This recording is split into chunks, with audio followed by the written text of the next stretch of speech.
because you are the girl, right? You don't need to do a lot of things. Because you're only one child. I want you to be with me. You don't need to go out to find everything. You just be with me and have family and have children, everything. You know, that'd be very stable. That's All good. the routine. Exactly. We're more free-spirited. We are more rebellious. We want to really play hard, while we also see the value of working hard. We feel like our parents' generation, they probably only know to work hard. So it's like if I make a connection, it's almost like I have my midlife crisis, and then I founded my company. Exactly. The secret. That's a great connection, right? That's the result. So you're not meeting your midlife crisis? Yeah, right? That's No, good news. she passed, actually. So that's good news, all bad news, because you haven't founded your company yet.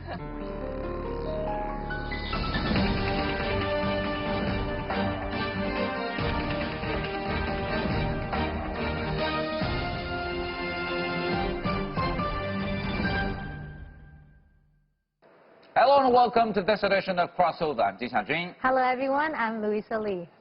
I guess you do come across terms like, you know, we have generation post-70s, post-80s, Yes. post-90s, and now there is a subcategory post-95s and millennials. Yes. Right. So I mean, But how different are they? well, you have different terms, right? They're just terms. But you how have different are they? They're pretty different. I mean, Yeah. we're kind of from the same era, I would say, but I'm slightly... No, you're much younger. No, I'm slightly younger. But we are still from the Generation X. I'm a little bit in the millennials as well, but you're definitely Generation I mean, this is actually the first time that I come across this term, Generation X. So you have X, Y, Z. What do they mean? X is from maybe 60s to 80s, and then Y is from like 80s to 90s. You think I'm from the 60s? No, but it actually it spans like up to 15 years to 20 years. Right. Today, anyway, we're going to talk about this Generation X. What exactly does it mean? Well, we have three ladies joining us today to talk about this Generation X and all the traits which might be associated with this term. So we have Cindy. My name is Cindy Lin. I was born and raised in Taiwan until I was 18, moved to the U.S., educated, college and MBA, and stay in the States to work until 2004. Got transferred over to Shanghai, and in the past 13 years, I had been working in Shanghai. So I assume that you have the influences from different regions, different cultures. Yes, All right. luckily. Like the best case now for this program. Yes. Right? And we have Crystal. Yes. So what do you do? All right. My name is Crystal Kong. Actually, I was born in China mainland for sure. And I was born 1981. 81? I'm not sure that's exactly Generation X. X or not, yeah. Right, something like that, right. So I moved to Canada on my 20s. I moved back in Beijing on my 30s. Okay. The best 10 years in Canada. That was a really nice experience. I studied there, and I got 6 years working experience as well. Okay. When I moved back to China, and I started I started work in internet company. Until 2015, I founded the Lock in China, which is so far the largest platform for the overseas recruitment. Okay. Yeah. It's a headhunter. Yes, something like that way, yes. All right. So again, experiences on Yes. China different and cultures. Canada. Yeah, but I moved back eventually. All right. That's good. And we have Grace. Yes. So my name is Grace. You can see I'm typical Chinese. I've been working for the past 20 years in the foreign companies. Then I come across my middle life crisis in New York, where my dream the city. So I moved back 3 years ago, founded Viva Nutrition. I've been studying all over the world, in Europe, Switzerland, the UK, Paris, and also in US. But now I live in China. Okay. So it's like if I make a connection, it's almost like I have my midlife crisis, and then I founded my company. Exactly. The secret. That's a great connection, right? That's the result. So you're not meeting your midlife crisis? Yeah, right? That's No, good news. she passed, actually.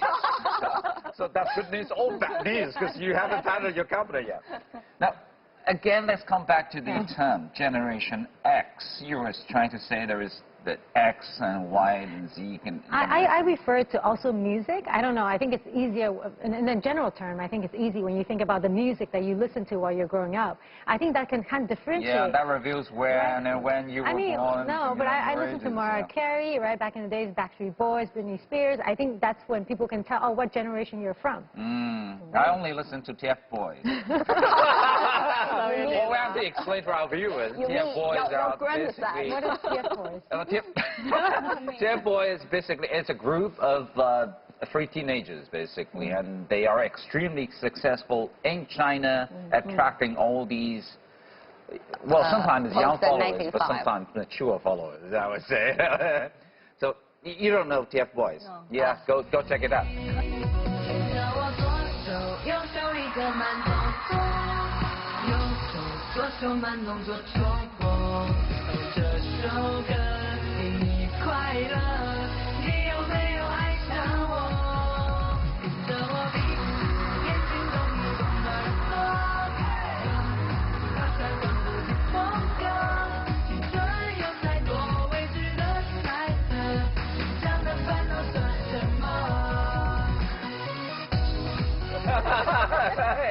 It's just like 小虎队. Oh, okay, now but, I know. A millennium version of 小虎队. Again, little tigers, where are they? Yeah, or check them out. Back to the topic, Generation X. You heard about this? Right. Of course. What does it mean, Generation X? Why Generation X? Well, the first time I came to this term was in my college days back in California. And there was one TV commercial at the time that says, Pepsi, for your generation, not for your parents' generation. Right. And that really hit home. And then I realized that for the first time that my generation have very different values and beliefs than those of my parents, in that we're more free-spirited, we are more rebellious, we want to really play hard, while we also see the value of working hard. We feel like our parents' generation, they probably only know to work hard because we have the privileges that our parents did not have. But each generation has different traits, different characteristics, right? I mean, why? I mean, are we referring to any specific years when we talk about Generation X? Well, I think Crystal Right. hit the tail end of it. Well, Yeah. that was pretty much like the very first time I heard about this term. Yeah? But at the beginning, for the whole generation about my age, like we start to think about like only one child policy in the China. family, Yeah. you know, because until we getting old, like getting age, we feel like it's very big responsibility on us. It's really hard to handle the whole thing because So we have the to take key care words would be like one child, one child, the only child in the and family, the competition, responsible. very competitive Very for competitive. the education, and then start to But go there's only abroad. one child. Well, still have Less a lot, children then. most of the population. I think your parents It's the are most putting of the all the population. pressure on one Exactly. kid, right? Yeah. It's not spread All out the among- expectations Right. of the whole family. You got Yeah. it. Okay. And go abroad to study from my generation, I think. Well off. A lot. Yeah, better off actually in the And 80s, you don't need economically to, speaking. right. So, yeah, I think some signature here. Yeah. So. What kind of traits you can think of? So when I think about Generation X, you probably think X, but it's not X. It's actually present. So why I'm saying that, I always see Generation X is the most dramatic change your life quality.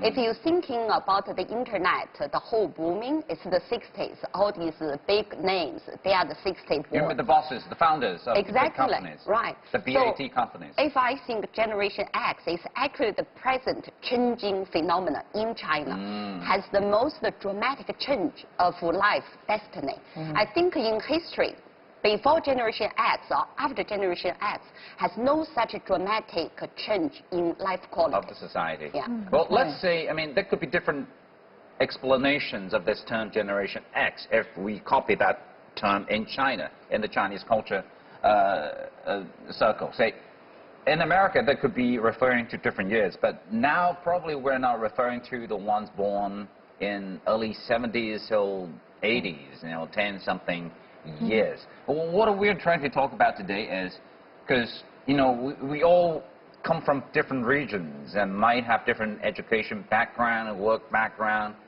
Let's see how different we are or how similar we are, no matter where we're from, right? No matter where we were born and educated.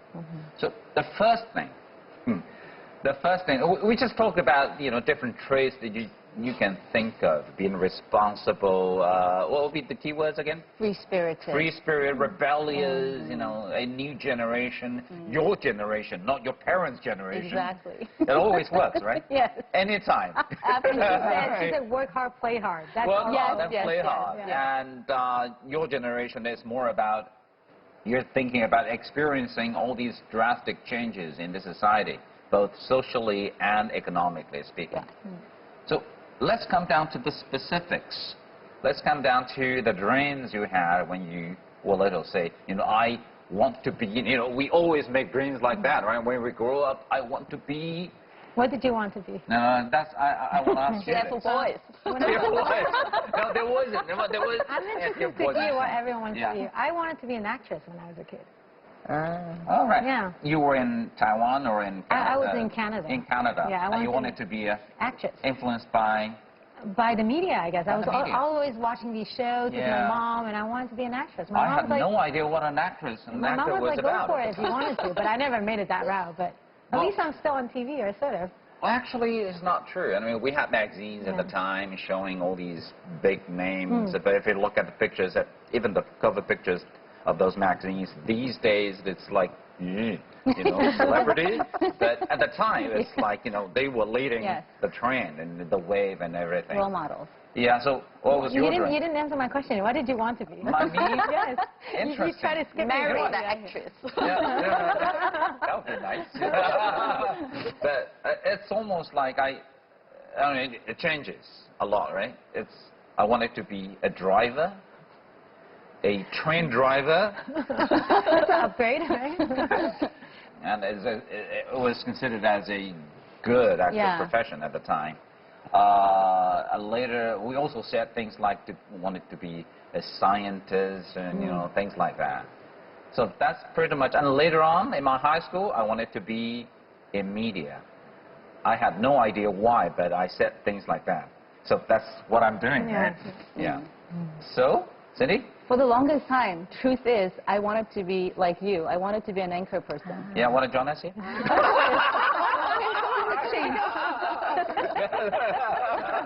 Yeah, I did. All right. Because to your point, at the time everybody watches TV, and TV has such an influential power. TV, almost to a certain extent, manipulates people's thoughts. Right? That's pretty much in the 80s already, right? I mean. Yeah, in my junior high school years. That's in Taiwan? That's in Taiwan. So TV industry was pretty dominating at the time. Yeah, okay. yes.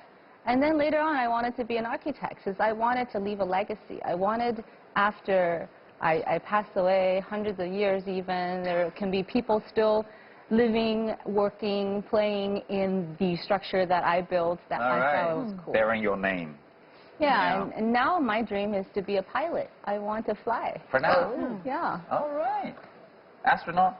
No, not astronaut. I know I don't have the intellectual capacity just to a be pilot. Just a pilot. That's I just want to be in the air. That's cool. So again, it keeps changing, right? So? Well, it's very hard. You forgot your dream. Yeah, exactly. Exactly. You know what? Too many. That's the thing for this generation. Because when I was You're the youngest. Yeah, I think in the middle school, we studied really, really hard because it's really competitive. You have to achieve your goal, then you have to go to the best university. Academic requirements. So you focused on your study only.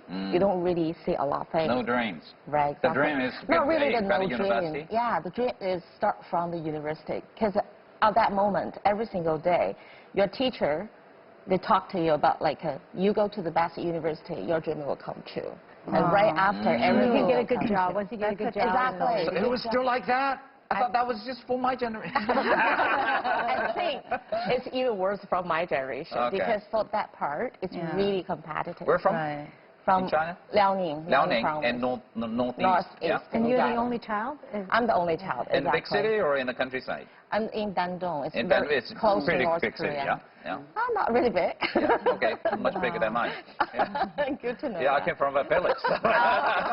Yeah. Yeah, so, that's the problem for the education. I mean, the start from the problem, the education Right.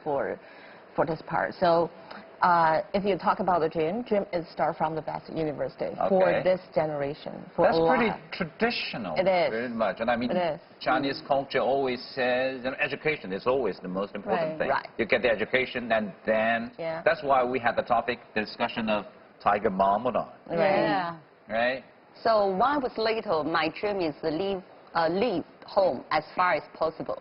So my dream is one day I could live outside, ideally New York. At that time, I even don't know what New York means. I just saw passing a small kiosk on the TV. I see the skyline of Central Park in the black and white TV. I think that will be the city I live. I will be happy. And Yeah. as far as I could possibly live away from the family.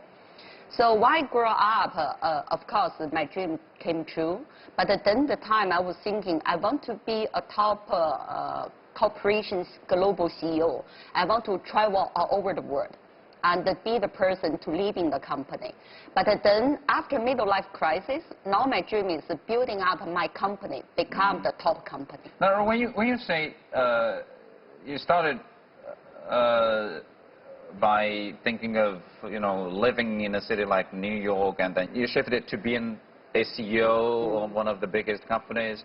What were the main contributors initiating all the changes? I think education. So back to the very beginning, I think Generation X is really benefit from the great education.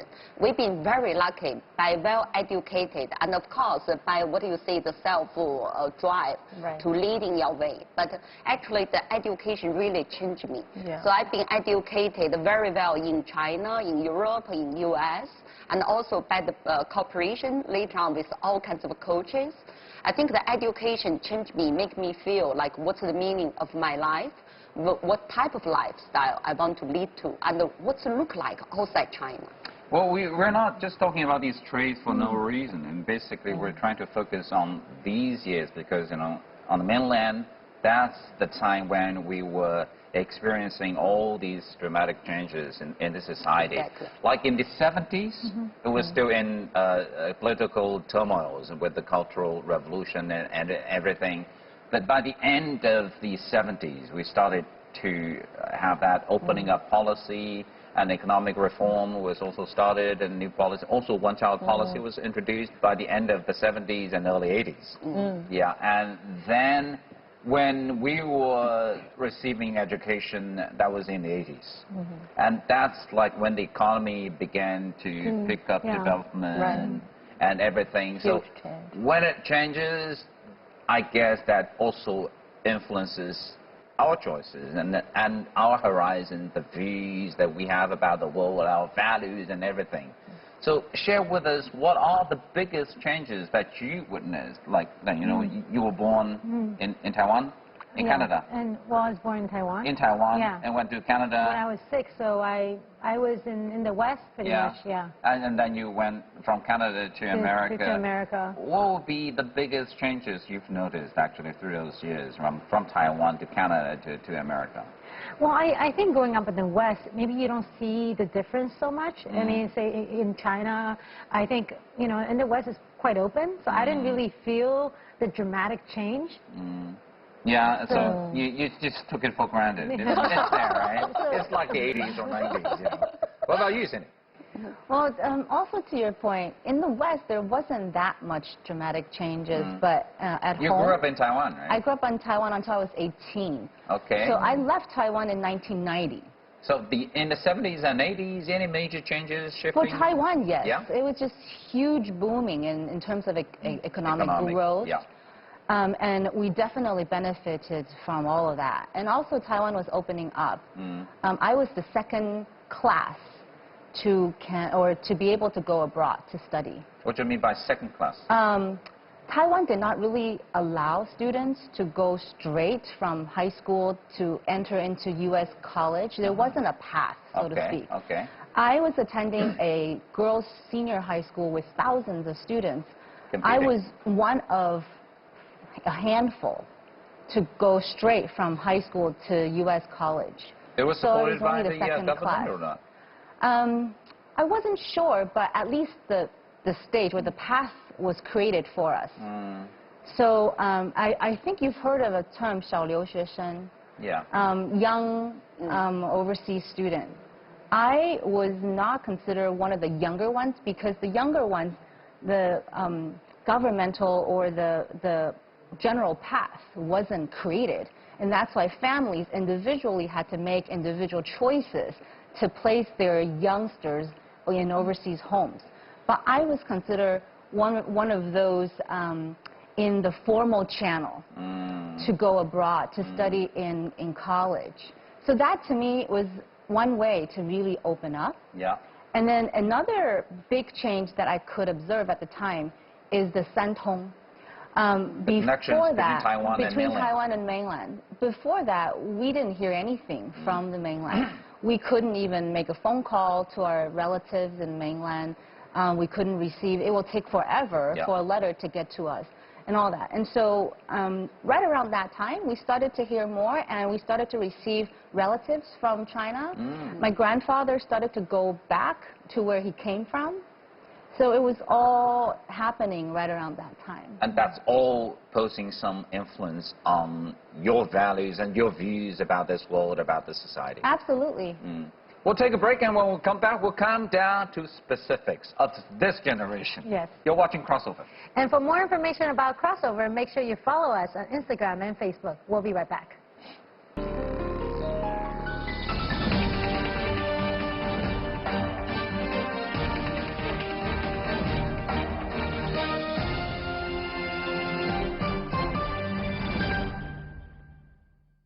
Welcome back to the studio as we continue our talks about Generation X. Well, we're now in a studio full of ladies. Yes. And we're having a really heated discussion about this generation. It's not the same idea of Generation X that you might have in the West, but we do have a certain group of people in this area, in the region. Maybe, okay, we can also refer to that as Generation X, as we've been experiencing all these social and economic changes happening. What would be the biggest changes you've noticed? Well, it's a lot changed, actually. It's really dramatic. Well, as I remember, when I was in a very young child, maybe 7 or 8 years old, that was just, every family is really similar. All poor. Yeah, so like every family, yeah, they got like a 200, 100 yuan per month from like over, I think it's a state-owned companies, right? And right after maybe 1995, something like that way, and everybody just think about to find something to earn more money. 下海, right? They just start their own business or to do different jobs. Yeah, very different job. They quit from the state-owned companies and quit from like a 铁饭碗. The iron bowl. Right. Stable job. Yeah, very stable job, but like they can get more money. Then during the time you can find like a lot families change a lot. A lot of children, they get very different. All the dynamics. Yeah, you see like they drive the cars, you never found that good cars. Or they go to restaurant every day and you see like a very change, only maybe 5 years, everything changed, you know? Yeah, so that's really dramatic for my generation to the time.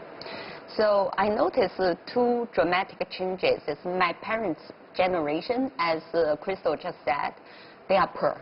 And they always fight. It's a very unhappy family environment I grew up. So in China, we always say you're out of the poverty, everything sucks, basically. So I noticed it's really lack of education, lack of money, and also lack of the homogeneous feeling in the family. So then come to my generation. I think we got a lot of really big blessing. One of the blessings is for the post-70s. We graduated. We can go to foreign companies. At that time, the top students, it's not start your own business or working for Alibaba or JD or Tencent. At that time, you go to the top of foreign companies. So I went to Nestle. And then you got all these exposure to the foreign culture, international cooperation trainings. And also later on, they brought you overseas, gave you the best, all kinds of education, training, coaching, and also a great learning experience. So I think in summary, is the biggest change in my parents, my generation, is the education, but also the foreign companies, the foreign educations dramatically upgraded our life at that time. Now, the top students, they want to be entrepreneurs. Oh, yes. They don't want to go for working for whoever the big corporation. That's why we say, you know, on TV, if they run commercials, they can say, well, this is for your generation. Always. Not for your parents' generation. Yeah. I read this article on The Guardian on this opinion piece. It says that Americans, you know, during Generation X, this era, they prefer being successful as having the 3 M's. Money, Mercedes, and Motorola. Well, at the time, Motorola. At the time. Motorola is gone. So I want to ask the ladies here, what's your meaning of success? How do you define success? Generation X? Well, this is what we talked about all the time. To me, I feel always keep the end in mind. I'm much influenced by the book 7 Habits, right, of highly effective people. I always want to make sure that I know why I am on this earth, and it evolves. I was even invited to be a TED speaker on the TED Talk. That's what I talked about, is what is our mission statement. Like all the companies in the world would have a very clear mission statement. Why wouldn't we as individuals have a mission statement? And as we grow and we develop, we can take a second look at it, and we can evolve, we can update, we can change. So if you ask me right now, my previous version, the previous published version, is I want to bring about positive change to whoever, whatever, wherever I come across every day. And this was already, to me, an upgrade to my previous version, which was I wanted to bring positive impact to as many people as possible before I die. So as you can see, I tried to bring it a little bit more home to myself. And 3 years ago, before I left Pepsi to work for a non-for-profit, I was inspired by my mission statement at the time. It was I wanted to inject more trust and love into this land in China that I have a high affinity to. So you want to be a source of, let's say, positive energy. Yes, that's what I always wanted to be. We are just in the best time. Because when I moved back to China, every single year, I can very obviously a lot change on myself. Like in Canada, before I was in Vancouver, I think for this 5 years of when I moved back, every single year I can do a lot of things compared when I'm in Canada. And we got the best resorts, we got the best opportunity. So for the whole generation, like my age people, they still can work really hard. Of course, some of them already take care of the family, but they still can do a lot of things. They give the best opportunity. And you can work a lot in China mainland because you're Chinese. You know Chinese people, you know Chinese business. But meanwhile, you still can go abroad. You find a lot of business outside, and you can do a lot of things. Compare other countries, I think there's no doubt we have the best time. So for like the dream, like we can just open up a new thing. Like what we do the overseas recruitment, we help the Chinese company to find the best opportunity. But about 10 years ago, you cannot even imagine about that. Yeah, see, right? you're young, you're having a different model, you have your own company. Exactly. You're way from your midlife crisis, but you still have your company. But the most important thing is we change the rules right now for the whole world cannabis industry. That's really, really, you know, you cannot imagine like years ago, but now we can do it, right? Yeah, everything is possible. That's what everything you believe. is possible, exactly. That's especially why, for now. That's why there is a national brand basically at the time for the 80s, Li-Ning, and they're saying, nothing is. Wait, which one is it? Nothing is impossible or anything is possible. No, anything is possible. Nothing is impossible. That's Adidas. That's why they say. But they're both talking to our generation. That's right. Exactly. They're talking to you. So it says anything is possible. Yeah, you know what? Last month, I got in events that were really big one. They just invent a lot of Chinese companies come over to just share the experience to American companies. Yeah. You know, when we talk like that way, and we do have a lot of things that they don't have at this moment. Take examples. We have WeChat. We don't have money, we don't have cash every day. And about I think in March or April, we brought Tencent to UK to hire the students. They did not feel very satisfied because they don't think the technology is better than us. Yeah. Of course, WeChat is best at this moment. So we're influencing their next generation. Exactly. Generation Z or not. Yeah. We don't know. Yeah. Okay, Grace, what be? So success, I figured out during my middle life crisis period. I almost doing a lot of the adventure things, killed myself almostly, but I survived. So I want to leave a legacy because I divorced, no children. What I do, nutrition, Viva Nutrition is my kid. So I want to bring up a 100 years nutrition brand which can be preventive and can really helping people improve their health, can really suspend their life longevity, but in a good quality. So it's nothing about you get medicine, you go to hospitals. It's about you live life in a good quality, which by doing a very good nutritious diet and living in a very fitness lifestyle, having a positive energy, can be done, can be achieved. That's what the legacy I want to leave for the company. So for the company, you want to have a successful company, that's Yes. for sure. But at the same time, if you come to the general term of being successful, you would say if you can leave some legacy of some Yes, form, exactly. you would consider it. Not anyway, not always in financial terms, but if there's a No, legacy. I always joke. I said if the business is only having money, I don't want to live. But if the business has no money, I couldn't live. So it has to be a sustainable Somewhere in middle. business, but in a meaningful way. You know what? That's so much. That's so a talk of this generation. You know, we don't go to extremes. We won't be say we are 100% confident. Say I can do anything because you know it's me. It's almost like the new generation will be saying things like that. There is nothing I can't do because we own the world. And when you are young, you tend to say things like that.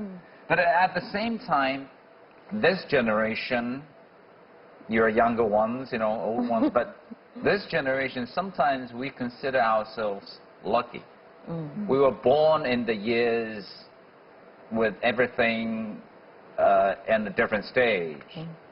While at the same time, we were able to witness all these changes happening right in front of us.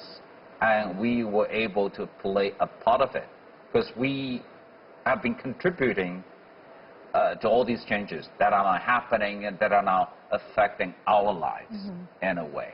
So it's, in that sense, it's quite a unique generation. I want to offer a thought starter and to see what you guys feel, if you agree or not. Just by observing the two entrepreneurs here and combined with all those really, really successful big tycoons of our days, I want to say that entrepreneurs like these people, as well as those big names, I think you guys created your company not out of necessity, but out of a passion, a desire to solve some social issues, to help humankind move ahead. It's very different from our last generation, because our last generation, most of those enterprises were created out of necessity. They were suffering. They couldn't even get a good job, and therefore they had to resort back to creating something on their own hands just to provide for their family. And then almost like by accident, those companies became huge. But from what I've been hearing from you guys, and also by observing the Alibabas of the world, the Facebooks of the world, these people didn't create the company out of necessity. They created these companies just like you guys. You guys have dreams. Out of their dreams. Good observation. So sometimes I always talking with the entrepreneurs, particularly the women entrepreneurs. It's very judgmental, very generalizing, but I have to say a lot of the women entrepreneurs created their business out of leaving something, making the world better. Yeah. It's a big term to say, but out of 情怀, out of love, out of some sympathy or compassion about the world. And I think making money, again, it's necessary to make a living, but only making money, I don't want to live. It's not a...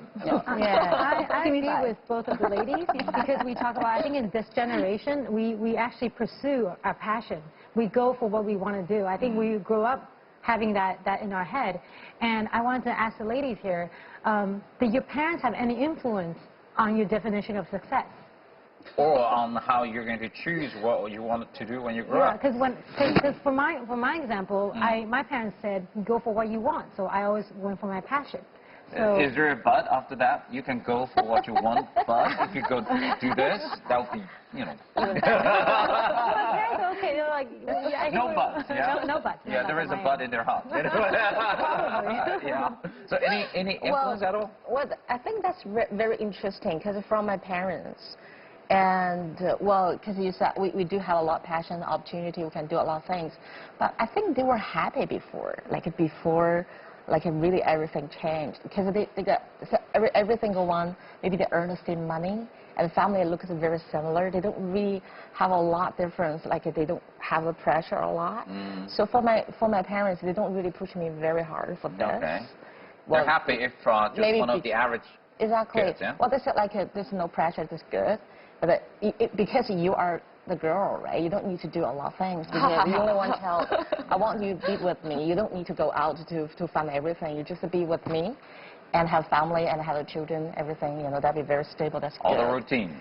Exactly. So there's no pressure for me. But the thing is, I did not really see. Really exactly good for them if they change it to the new generation, because before I don't see a lot of pressure for them.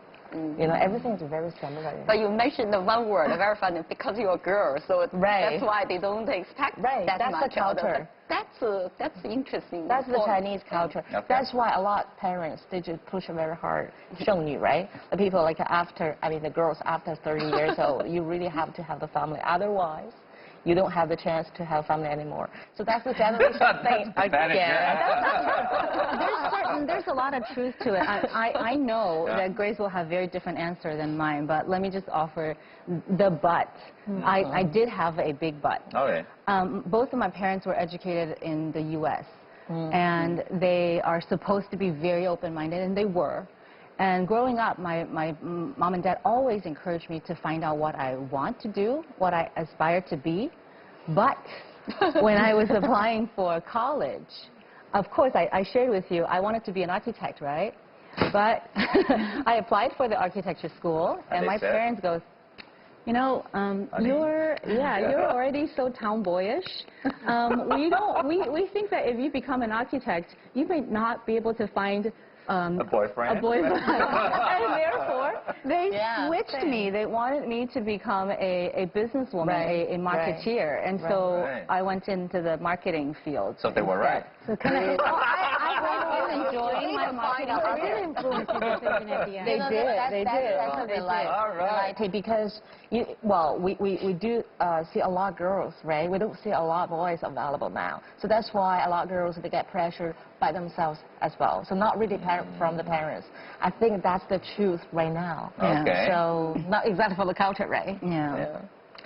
So what Cindy described about her family, I said it's everything what she said is what I dreamed in the past. So in with an open-minded parents, you say? So for my parents, everything what I want is escape. So I want to escape China. I want to escape the family. I want to live far because I don't want to live a life like theirs, which is an unhappy life and always fighting. So the very drive at the very beginning is I can go as far as possible, go to a foreign company, marry a foreign husband, and living overseas. That's what my parents influenced. But of course, when I grow up and grow older, growing more mature, I'm stronger enough to influence them. So I choose to come back. But did they force you to choose the area that you want to develop into in the future? They're so busy fighting, and they wouldn't having too much energy. So you made your own decision, but indirectly they influence your decision. To be different. Yeah. Everything what I want is to completely different with my parents. I think in Chinese family, every single parent, they love to influence you. That's one of but the the thing job. is, and the trade-off is, Right. if there is too much influence from the parents, probably you would say, no, I don't want that. No. But at the same time, if you have to make your own decisions, you would complain. Right. Why don't you just offer some consultation service, right? Right. Yeah, things like that. But again, I mean, if you go, sometimes we take things for granted because we live a life like now. But if you just think about it, 30 years ago, so many things that we talk about now won't even be possible, won't even be, imaginable basically at the time. Because all these changes happening in such a short period of time, 30 years. It's a very short period of time, but all these changes now are happening, and that is why we talk about this generation, because all these changes, one way or another, would be changing our views. Thank you so much for your time, but obviously, we cannot actually finish all these topics in one episode. Yes, it's So going to what go do we do? on. We can have another episode. We can have another one. Now Why not? We can find more topics to talk about related to this Generation X, and more importantly, with our experiences or with our observations. Okay, you're watching Crossover. We'll see you again next time. Same topic, Generation X. Thank you for joining us. See you next time.